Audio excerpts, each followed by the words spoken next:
point manqué de Xavier McDaniel et Jordan qui se jette au sol pour aller chercher ce ballon et demander un temps mort ensuite. Pour conserver la possession, il reste moins de 2 minutes à jouer et 6 points d'avance pour les Bulls de Chicago. Regardez les temps morts restants, ça aura sans doute une importance capitale dans ces 2 dernières minutes. Horace Grant avec B.J. Armstrong, Jordan, toujours marqué par Gerald Wilkins. Jordan qui s'arrête, qui s'élève. Et on va donner le ballon aux Bulls. Il est furieux, Xavier McDaniel. Mais là, on va dire que c'est un prêté pour un rendu. Plusieurs fois, on a vu des joueurs et des rebonds, des joueurs poussés et des rebonds contestés de la sorte.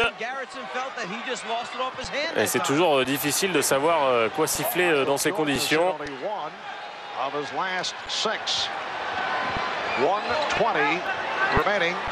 Jordan qui s'envole, Michael Jordan.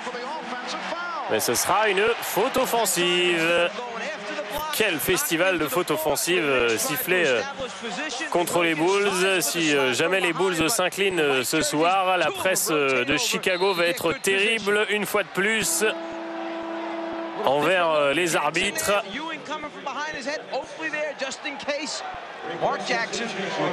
Parce que le duel va bien au-delà du terrain, il se poursuit dans la presse. Jordan qui a un petit coton pour protéger son nez touché tout à l'heure et pour empêcher le saignement. Wilkins, oh là là, airball de Gerald Wilkins. Il y aura une faute pour les Knicks. Faute de John Starks. Pat Riley conserve son calme. Il en a vécu tant des moments en play-off et des matchs serrés. Lui qui est resté de 80 à 90 aux Lakers. Il aura remporté 4 titres.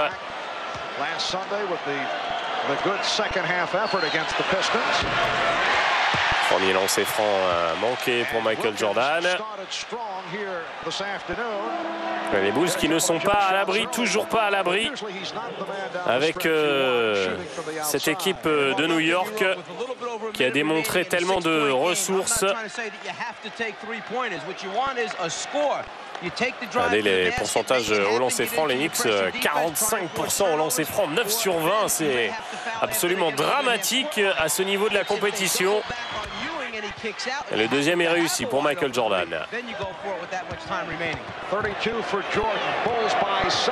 7 points d'avance pour les Bulls dans la dernière minute, ça va être difficile quand même.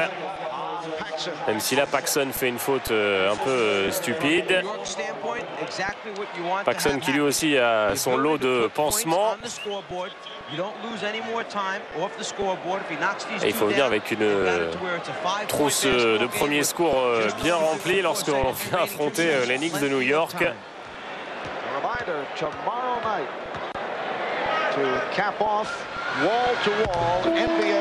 Premier lancer franc réussi. Donc on vous annonce déjà le 4e match qui se disputera dès demain soir.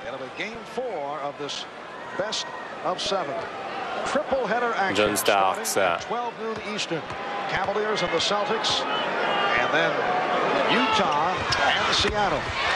Two timeouts remaining for each team. Now the Knicks go into their full court pressure, trying to produce. Jordan avec B.J. Armstrong. Là maintenant, il faut manger l'horloge le plus possible pour les Bulls et trouver un bon shoot au bout des 24 secondes. Paxson. Avec B.J. Armstrong. Il reste 5 secondes pour shooter. C'est BJ qui va prendre le shoot. Non, Bill. Oh là là là là. Que c'est mal joué, que c'est mal géré par BJ Armstrong. Et Pat Riley demande un temps mort. Voilà qui ouvre une petite porte aux Knicks de New York. Phil Jackson n'est pas content, il a raison. Il reste 30 secondes à jouer. Les Knicks menaient de 5 points, 2 possessions d'écart à remonter. Regardez à 3 points, 6 sur 27 dans cette série, 3 sur 8 ce soir. C'est la moitié des 3 points de la série qui ont été réussis dans cette seule rencontre.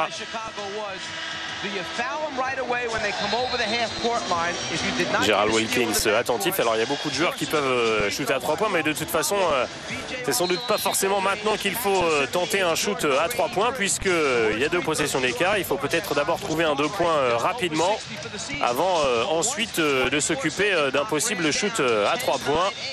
Il n'est pas forcément nécessaire d'y penser immédiatement. Mark Jackson, lui aussi, il peut shooter à 3 points. Loin d'être manchot.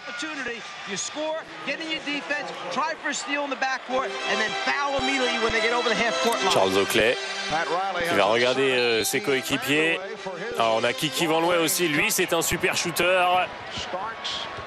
John Starks qui ne marque pas, et la faute tout de suite sur Bill Cartwright qui est loin d'être le meilleur shooter de lancer franc des Bulls de Chicago. Donc c'est pas encore complètement perdu pour les Knicks de New York, même si c'est quand même bien mal engagé. Take it to the basket, put it on the floor, try to draw contact so that we get to the free throw line, stop the clock. Ça non plus, ça n'a pas été très bien géré par l'équipe de Pat Riley. Has not shot well at the free throw line at 60%. Earlier in his career, a very solid. Premier lancer franc réussi pour Cartwright. 38% en play-off pour Bill Cartwright. Quand on vous dit qu'il est exécrable au lancer franc, on n'exagère pas. Le rebond de Patrick Ewing et nouveau temps mort évidemment demandé par Pat Riley. Mais là, ça s'annonce quand même très compliqué pour les Knicks. Daryl Garretson en pleine discussion avec Michael Jordan qui fait l'intermédiaire, puisque Phil Jackson ne parle pas à Daryl Garretson. Ça remonte à l'époque des Knicks d'ailleurs, cette histoire. Phil Jackson, on vous l'a dit, qui était un joueur rugueux.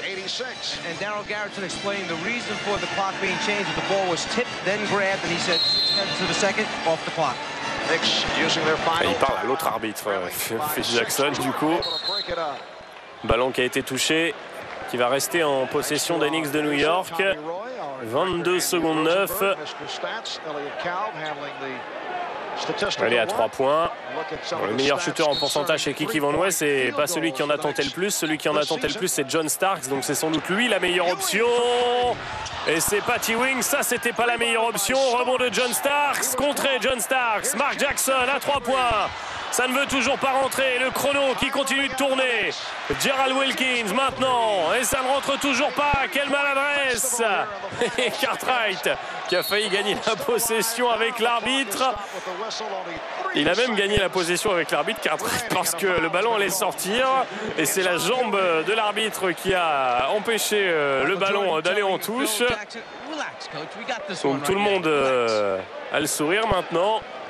Regardez dans la conférence Ouest, Utah qui mène 2-0 face à Seattle et Portland qui mène 2-0 face à Phoenix. Série très spectaculaire entre les Blazers et les Suns. Deux équipes, une équipe assez physique, les Trail Blazers, mais deux équipes qui préfèrent miser tout sur l'attaque.